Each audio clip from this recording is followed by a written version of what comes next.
साथ संगत जी, प्यार से कहना धन निरंकार जी। आशा करती हूँ सतगुरु माता जी की कृपा से आप सभी बहुत अच्छे होंगे। चलिए आज की साखी सुनते हैं।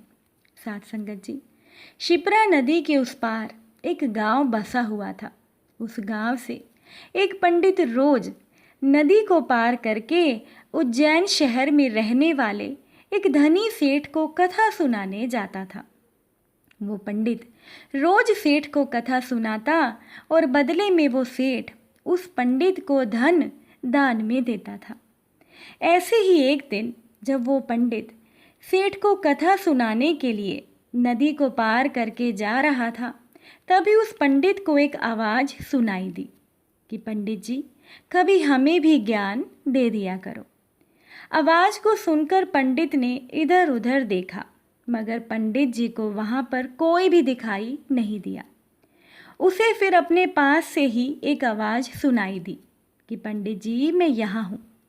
पंडित ने देखा कि वो एक घड़ियाल था। पंडित जी हैरान भी थे और घड़ियाल को इंसान की आवाज़ में बोलते सुनकर घबराए हुए भी थे। साथ संगत जी, घड़ियाल ने पंडित जी से कहा कि पंडित जी, आप डरिए नहीं, आप मुझे कथा सुनाकर ज्ञान प्रदान करें, और ये सब मैं मुफ्त में भी नहीं मांग रहा। आपकी कथा के बदले मैं रोज आपको एक अशर्फी दान में दिया करूँगा। अब घड़ियाल की बात पंडित जी को बहुत अच्छी लगी और पंडित जी को पहले से ही धन की चाहत भी थी। फिर चाहे वो उसे नदी के उस पार सेठ को कथा सुनाने से मिले या नदी के इस किनारे घड़ियाल को कथा सुनाकर मिले।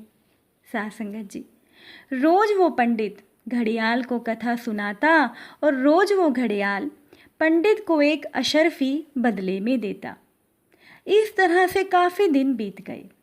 एक दिन जब पंडित घड़ियाल को कथा सुना चुका था, तो घड़ियाल ने पंडित जी से कहा कि पंडित जी, अब मेरा मन कर रहा है कि मैं त्रिवेणी जाऊं।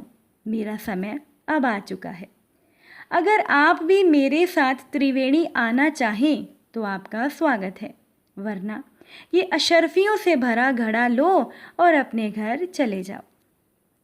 साथ संगत जी, घड़ियाल की बात को सुनकर पंडित जी ने थोड़ी देर तो कुछ सोचा, फिर उसने त्रिवेणी जाने में अपनी असमर्थता बताई और अशर्फियों से भरा घड़ा लेकर वापस घर जाने के लिए घड़ियाल से विदा की अनुमति मांगी।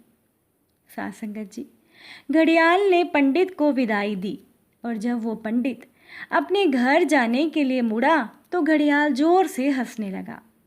अब पंडित को घड़ियाल के हंसने पर हैरानी हुई और उसने घड़ियाल से हंसने का कारण पूछा। तो घड़ियाल ने कहा कि पंडित जी, आप वापस अपने गांव में जाकर मनोहर धोबी के गधे से मेरे हंसने का कारण पूछ लीजिएगा, वो आपको सब बता देगा।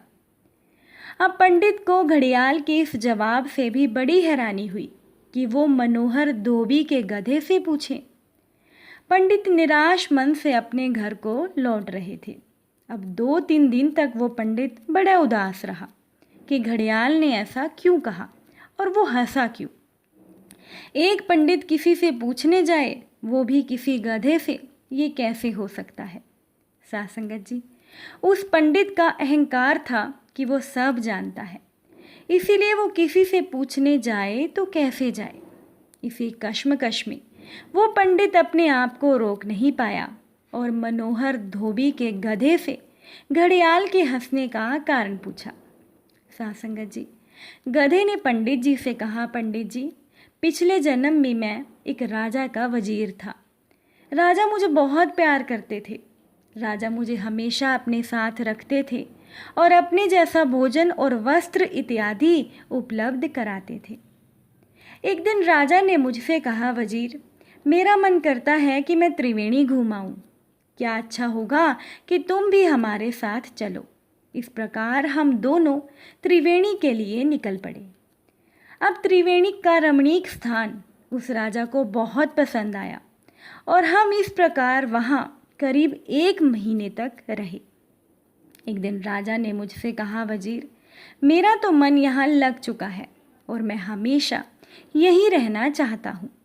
अगर तुम्हारा भी मन कर रहा है तो मेरे साथ यहीं पर रुक जाओ, वरना ये हीरे मोतियों से भरा हुआ घड़ा लो और अपने राज्य को लौट जाओ।